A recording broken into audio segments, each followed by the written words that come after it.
Capítulo 1. La somatización de las emociones, el cuerpo como espejo del alma. La historia de la somatización comienza con una idea profunda y antigua: el cuerpo humano no solo siente, sino que también habla. Cada tensión, cada dolor, cada enfermedad puede ser un mensaje codificado del alma, una respuesta fisiológica a una emoción que no pudo ser expresada.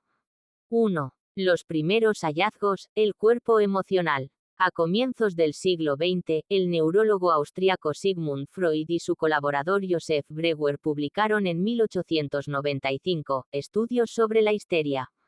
Allí propusieron que ciertos síntomas físicos no tenían una causa orgánica, sino emocional. Era el nacimiento del concepto moderno de somatización, el cuerpo manifestando lo que la mente reprime. Décadas después, en la Universidad de Harvard, el médico Walter Cannon, 1915, descubrió el mecanismo del estrés fisiológico y acuñó el término lucha o huida, demostrando que las emociones activan respuestas corporales automáticas. Más tarde, el también médico Hans Selye, en 1936 en la Universidad de Montreal, desarrolló el concepto de síndrome general de adaptación, explicando cómo el cuerpo se enferma cuando el estrés emocional se prolonga. 2. De la medicina psicosomática a la neurociencia moderna. En los años 50 y 60, el psiquiatra Franz Alexander, fundador del Instituto de Psicoanálisis de Chicago, identificó los llamados 7 trastornos psicosomáticos clásicos, entre ellos el asma, las úlceras gástricas y la hipertensión. Alexander fue uno de los primeros en afirmar que cada órgano puede reaccionar a un conflicto emocional específico.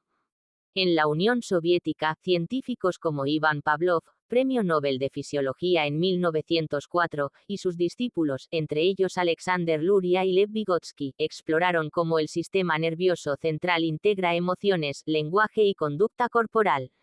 Pavlov demostró que las reacciones del cuerpo pueden condicionarse, y Luria, en los años 40 en la Universidad Estatal de Moscú, profundizó en cómo las emociones influyen directamente sobre el cerebro y la función de los órganos. Luria afirmaba que la emoción es el puente entre la conciencia y el cuerpo, anticipando lo que hoy conocemos como psiconeuroinmunología. 3. La revolución contemporánea, mente, sistema nervioso y células. En 1985, la neurocientífica norteamericana Candace Pert, de la Universidad de Georgetown, descubrió los neuropéptidos, pequeñas moléculas que transmiten emociones a nivel celular.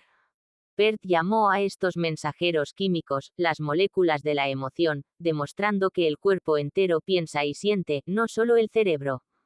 A partir de sus investigaciones, universidades como Stanford, Yale y el National Institutes of Health, NIH, confirmaron que el estrés, la culpa, la tristeza o la ira crónica alteran la inmunidad, los niveles hormonales y la regeneración celular. El psicólogo norteamericano Paul Ekman, en los años 70, clasificó las emociones básicas y demostró con estudios en la Universidad de California, UCSF, que cada emoción produce una respuesta muscular y fisiológica específica. Por ejemplo, la tristeza tiende a disminuir la energía corporal, la ira la eleva, y el miedo paraliza el diafragma y la respiración. 4. La visión rusa contemporánea y el puente energético. En Rusia, investigadores como Konstantin Korotkov, físico y profesor en la Universidad de San Petersburgo, desarrollaron la tecnología de visualización de descarga de gas, GDV, un método para medir la energía biocorporal y su relación con estados emocionales. Korotkov ha mostrado, en estudios desde 1999 hasta hoy, que la emoción reprimida genera alteraciones visibles en el campo energético humano antes de que aparezca la enfermedad física. 5. Conclusión. Cuando el cuerpo se convierte en lenguaje. La somatización no es un error del cuerpo, sino una forma de comunicación. Las emociones no expresadas, la rabia contenida, el duelo no llorado, el miedo silencioso, buscan salida en el cuerpo, un nudo en la garganta, un dolor en el pecho, una úlcera o una tensión muscular constante. Hoy, las neurociencias, la psicología y la medicina integrativa coinciden: el cuerpo es el espejo de la mente. La somatización es el grito del alma que el lenguaje no pudo pronunciar. Este es el comienzo de una serie donde exploraremos paso a paso cómo cada emoción específica puede generar una respuesta corporal concreta, y cómo aprender a liberar esas memorias emocionales puede sanar el cuerpo físico y restaurar el equilibrio interior. Capítulo 2: El mapa emocional del cuerpo humano. Durante décadas, la medicina occidental estudió el cuerpo como una máquina biológica, separada de la mente. Pero hoy, la ciencia está comprobando lo que antiguos filósofos, médicos y psicólogos ya sospechaban: cada emoción deja una huella medible en el cuerpo humano. 1. La cartografía del dolor emocional. En 2014, un grupo de investigadores de la Universidad Aalto de Finlandia, dirigidos por Lauri Numenmaa, publicó en la revista Proceedings of the National Academy of Sciences (PNAS) un estudio revolucionario. Pidieron a más de 700 participantes que identificaran en un mapa corporal dónde sentían cada emoción. El resultado fue una cartografía precisa. La ira se activa en el pecho, brazos y cabeza. El miedo, en el pecho y el estómago. La tristeza, en el corazón y las extremidades inferiores. La felicidad, en todo el cuerpo, irradiando calor y energía. Era la primera evidencia científica de que las emociones tienen una localización fisiológica universal. 2. El corazón y la tristeza, la biología del duelo. El corazón no solo bombea sangre, también responde a las emociones. Estudios del Earth Math Institute, California, 1991. Actualidad, demostraron que el corazón posee una red neuronal propia, más de 40.000 neuronas capaces de procesar información emocional.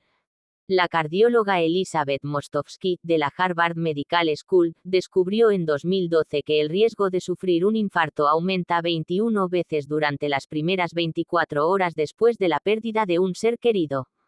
La expresión popular, morir de tristeza, tiene, por tanto, una base biológica real. 3. El hígado y la ira, la química de la agresión. La ira no es solo un estado mental, es una descarga bioquímica. La Universidad de Duke, en 2008, publicó un estudio que relacionó la exposición repetida a la ira con niveles elevados de cortisol y adrenalina, afectando al hígado y al sistema cardiovascular. El psicólogo ruso Alexander Luria, en su obra El cerebro en acción, 1973, ya describía cómo las emociones intensas pueden alterar los patrones eléctricos del sistema nervioso central, provocando cambios funcionales en los órganos viscerales. El hígado, como filtro metabólico, es uno de los primeros en responder a estas descargas emocionales. 4. El estómago y la ansiedad, el segundo cerebro.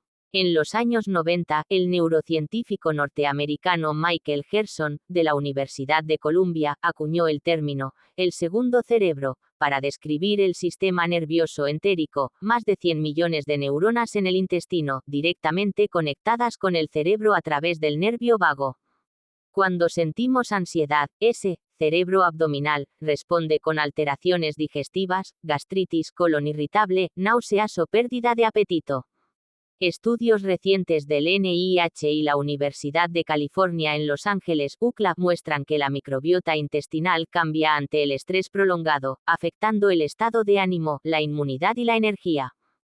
5. La garganta y la voz reprimida. El tiroides y la laringe son centros de expresión y comunicación.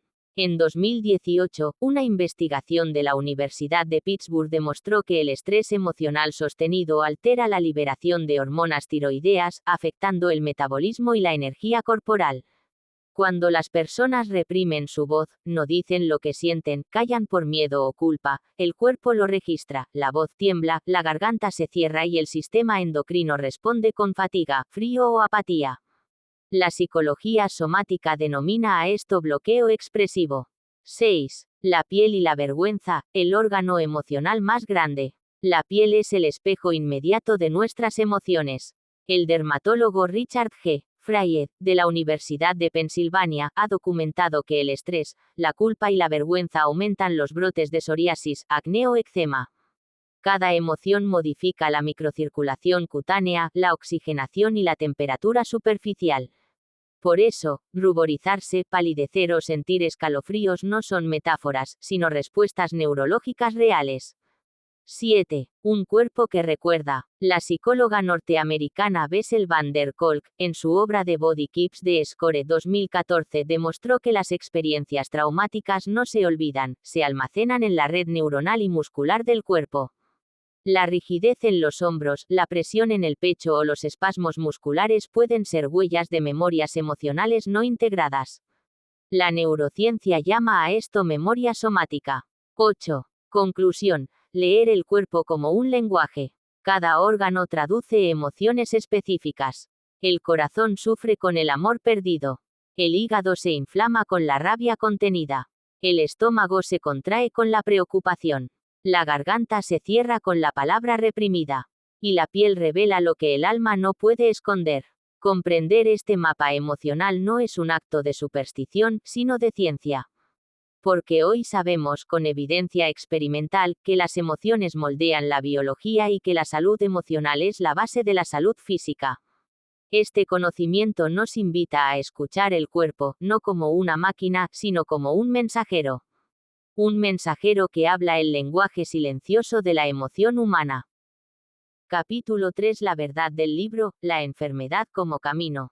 En 1983, en Alemania, dos científicos, Thorvald Detlefsen y Rüdiger Dahlke, publicaron un libro que marcaría un antes y un después en la comprensión de la enfermedad como camino.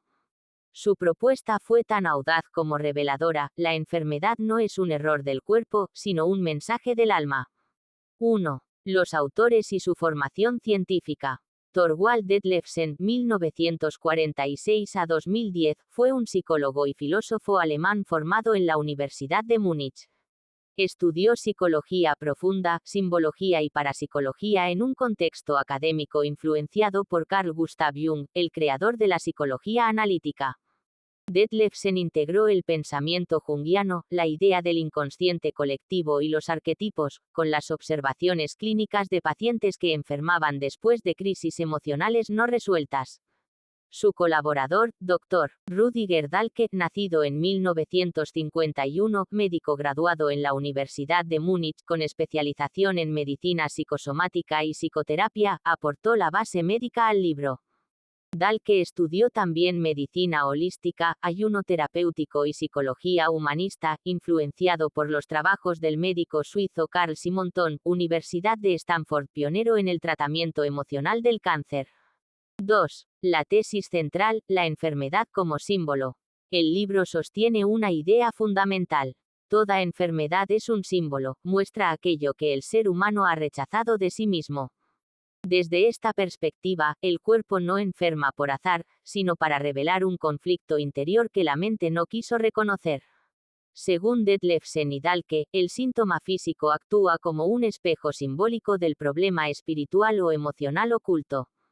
Por ejemplo, las enfermedades respiratorias reflejan dificultad para aceptar la vida o expresar tristeza.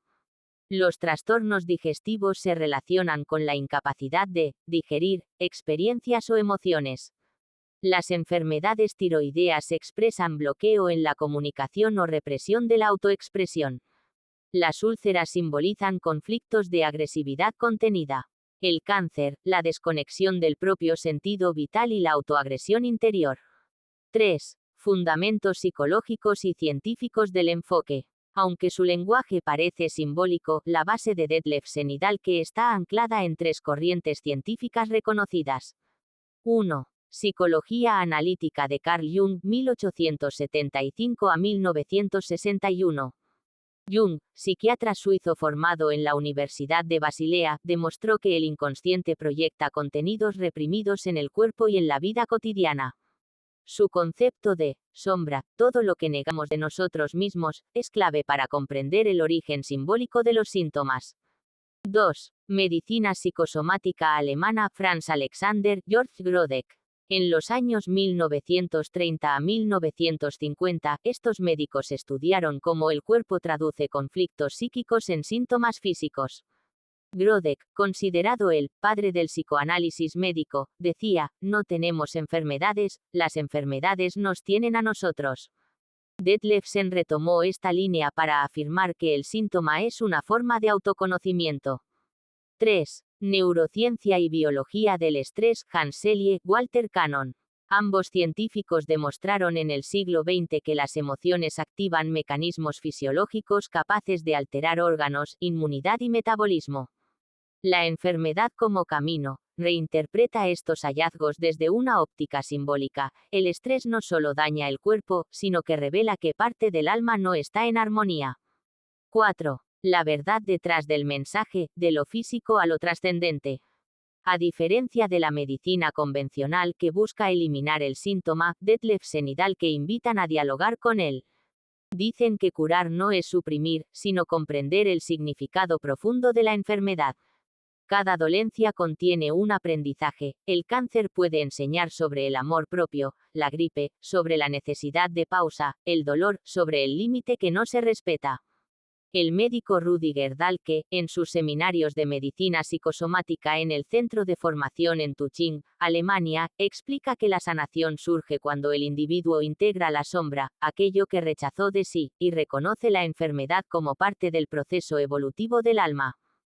5. Críticas y validación científica. Aunque el libro fue criticado por el reduccionismo simbólico, varios estudios modernos han respaldado sus intuiciones desde un ángulo neurobiológico. En 1992, el neuropsiquiatra Antonio Damasio, Universidad de Iowa, propuso en El error de Descartes, que las emociones son esenciales para la toma de decisiones y la regulación corporal. Esto valida la idea de que la mente y el cuerpo no son entidades separadas. En 2007, la Universidad de Toronto demostró mediante neuroimagen que recordar un trauma activa las mismas áreas cerebrales que sentir dolor físico, confirmando la base somática del sufrimiento emocional. En 2014, el estudio finlandés de Lauri Numenmaa, PNAS, ya citado en capítulos anteriores, mapeó las emociones en el cuerpo, apoyando empíricamente la idea central del libro: las emociones se expresan físicamente. 6. Conclusión. La enfermedad como espejo del alma. La enfermedad como camino, no invita a culpar al enfermo, sino a comprenderlo. La verdadera revolución de Detlefsen y Dahlke es proponer que la enfermedad es una maestra, no un enemigo. El cuerpo se convierte en un lenguaje simbólico de la conciencia. Y la sanación, en un proceso de autoconocimiento y reconciliación con uno mismo. Como escribió Detlefsen, cada síntoma es una pregunta del alma al espíritu. Cuando la comprendemos, la enfermedad ya ha cumplido su misión. Aquí queremos detenernos y agregar el contenido del creador de las verdades del Fénix, Víctor Ramírez Barros. Él dice lo siguiente: el destino o los dioses del destino obligan al hombre y la mujer a comprender todo lo que se vive. Cada vivencia del día a día. Para esto se debe crear un diario de vida, una anotación diaria, de cada momento, o de cada vivencia. Si el ser humano no comprende lo que vive, los dioses condenan al ser humano a reencarnar hasta que comprenda el significado de una vivencia en específico. Si no hace el proceso de la comprensión, está condenado por los dioses del destino a repetir lo que dejó en el pasado olvidado. Esto significa repetir la experiencia, sea buena o mala experiencia, de felicidad o de sufrimiento. Cuando no se comprende, la enfermedad lo obliga. Así surge el conocimiento del vivir, las verdades del vivir, para con la materia prima o primus nobile, se acrecayente la esencia espiritual y su consecuente crecimiento de la consciencia. Dicho esto, continuamos al capítulo 4. Capítulo 4. El lenguaje oculto de las enfermedades. En los capítulos anteriores comprendimos que las emociones tienen un mapa corporal, y que la enfermedad puede ser un mensaje del alma. En este capítulo nos adentramos en los síntomas concretos que, la enfermedad como camino, interpreta como símbolos vivos comparándolos con descubrimientos científicos actuales.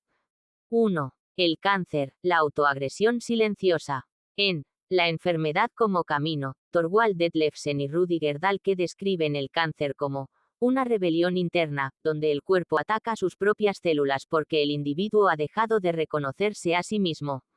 El cáncer, dicen, simboliza una negación de la vida, una falta de sentido o un amor propio profundamente reprimido. Desde la ciencia, esta visión encuentra eco en la psiconeuroinmunología. El doctor David Spiegel, psiquiatra de la Universidad de Stanford, demostró en 1989 que pacientes con cáncer de mama que participaron en terapias emocionales grupales vivieron el doble de tiempo que quienes no lo hicieron. The Lancet, 1989. Estudios posteriores del National Cancer Institute confirmaron que el estrés crónico, la desesperanza y la soledad suprimen la inmunidad celular encargada de eliminar células tumorales. Así, lo simbólico se vuelve biológico, la autoagresión emocional se traduce en una autoagresión celular. 2. El asma, el miedo a la vida y la necesidad de control. Detlefsen y Dahlke explican que el asma refleja un conflicto entre la necesidad de tomar aire, vida, y el miedo a recibirla. El asmático, dicen, quiere retener el aire, buscando control, protección o atención emocional. En 2017, investigadores de la Universidad de Stanford y la University College London comprobaron que los ataques de asma se intensifican tras experiencias de miedo, estrés o rechazo emocional. Psychosomatic Medicine, 2017. El sistema nervioso simpático, al activarse, estrecha las vías respiratorias y genera el clásico jadeo del asma. Así, la metáfora del libro Temor a respirar la vida se corresponde con una reacción fisiológica demostrable. 3. Las alergias, la intolerancia a lo externo. En el enfoque simbólico de la enfermedad como camino, las alergias representan una intolerancia a algo externo que también es rechazado internamente. El cuerpo reacciona exageradamente ante sustancias inofensivas porque el inconsciente proyecta en ellas un enemigo simbólico. Estudios del Karolinska Institute en Suecia 2012 y del Massachusetts General Hospital 2018 han encontrado que personas con alergias crónicas presentan niveles elevados de ansiedad anticipatoria y sobreactividad del sistema límbico, la zona cerebral del miedo y la defensa. La biología muestra lo mismo que el símbolo sugiere, el cuerpo ataca lo que no acepta. 4. Las enfermedades cardíacas, el corazón herido emocionalmente. Para Detlefsen y Dahlke, el corazón simboliza el centro del amor y la alegría vital. Cuando una persona vive sin pasión, sin ternura o con resentimiento profundo, el corazón se endurece. Las enfermedades cardíacas serían, según ellos, la manifestación física de un bloqueo afectivo.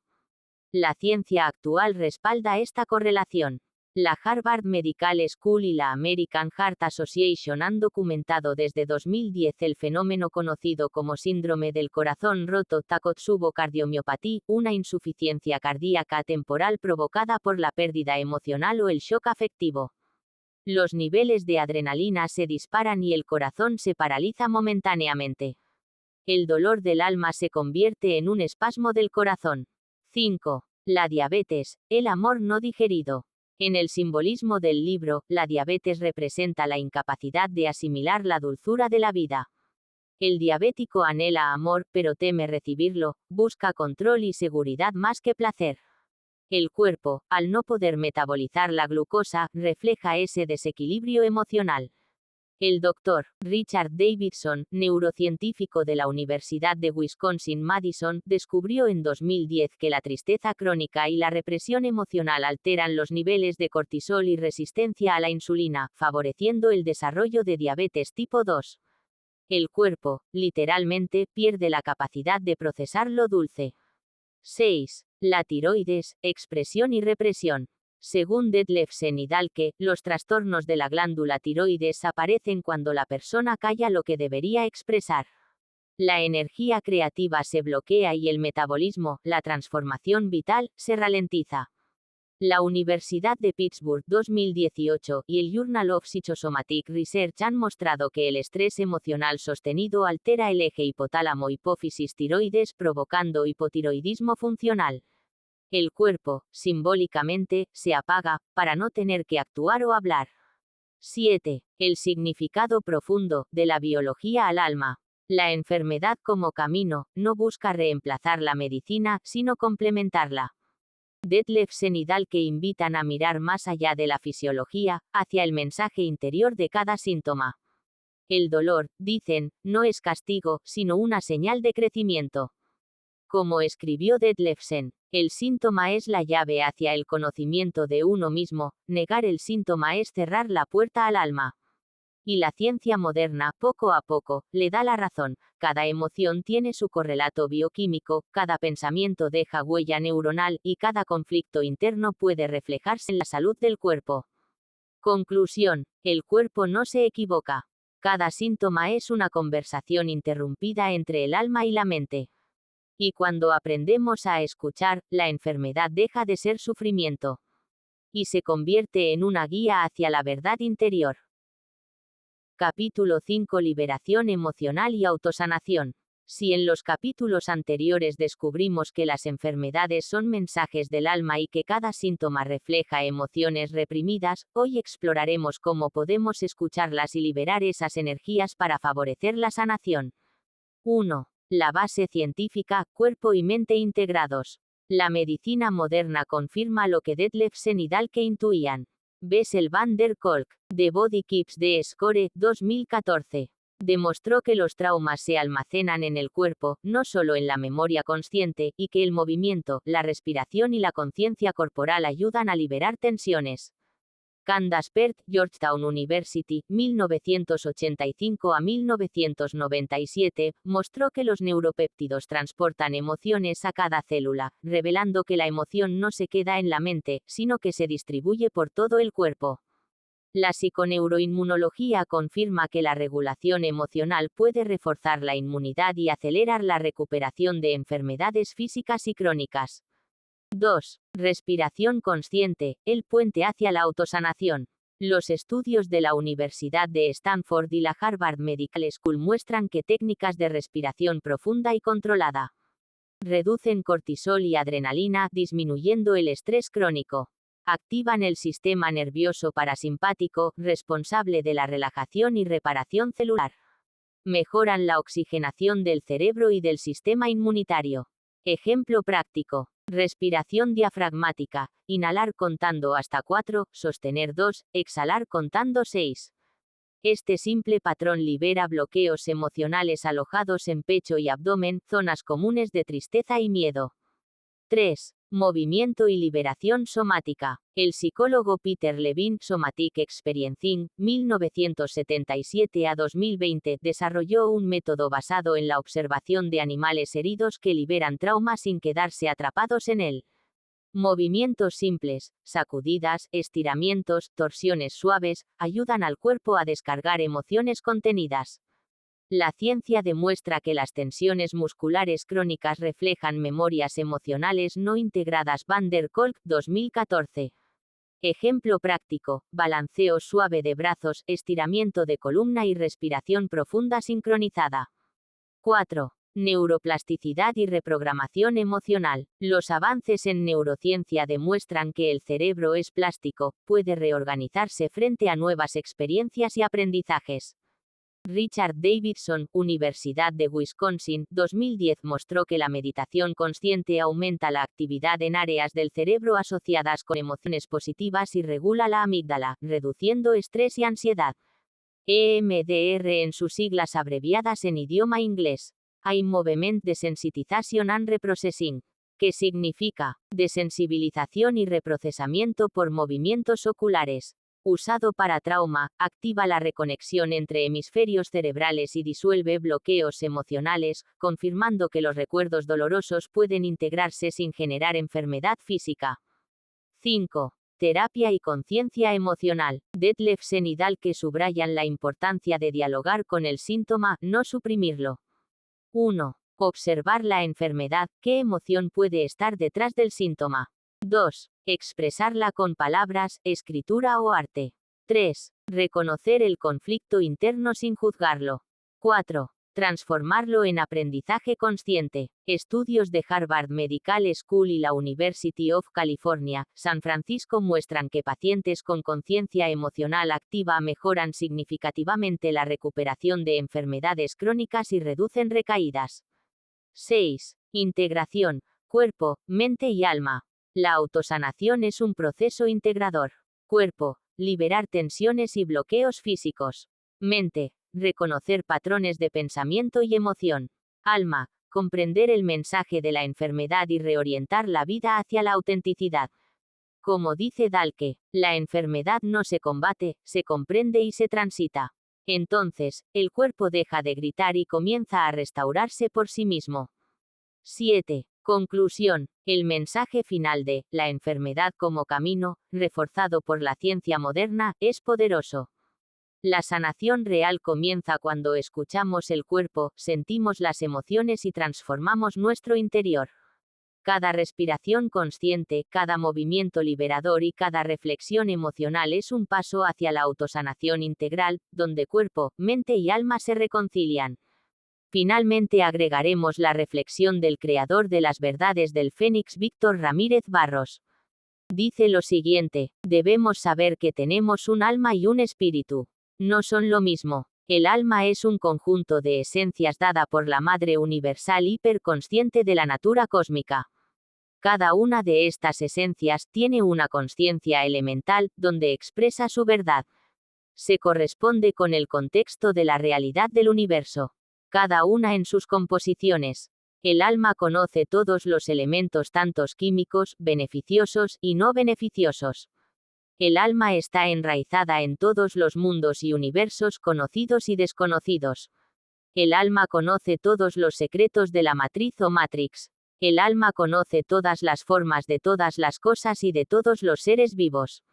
El alma es pura como un niño, y ésta puede orientarse hacia el bien o el mal, de acuerdo al trato, formación y educación que ha recibido.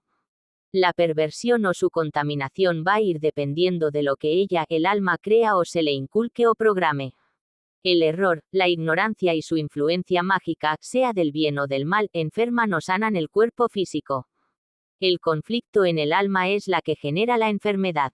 El espíritu es la esencia dada por el Padre Universal hiperconsciente de todas las esencias espirituales del universo. Somos sus hijos por la esencia espiritual del Padre de todas las esencias espirituales. Lo que busca el alma es ser iluminada por la luz del espíritu. Busca el matrimonio entre alma y espíritu. El espíritu es el que renueva al alma cuando toca el sistema nervioso a través de su iluminación. Esta iluminación es la que rejuvenece el cuerpo físico y el alma. El espíritu se es. El alma se tiene. Los milagros curativos corrigen el error al ser humano de su enfermedad. El sentido de justicia y honor es lo que busca el universo, en base a el que la hace la paga. Es imposible engañar a Dios o a la naturaleza, ya que no admite mentiras y engaños. Esto es todo por hoy. Este vídeo contiene conocimientos muy valiosos que te ahorrará muchos años de búsqueda. Es importante reflexionar, meditar, destilar, procesar y preguntarse para obtener su valiosa verdad. Suscríbete a las verdades del Fénix y éxito en tu camino espiritual.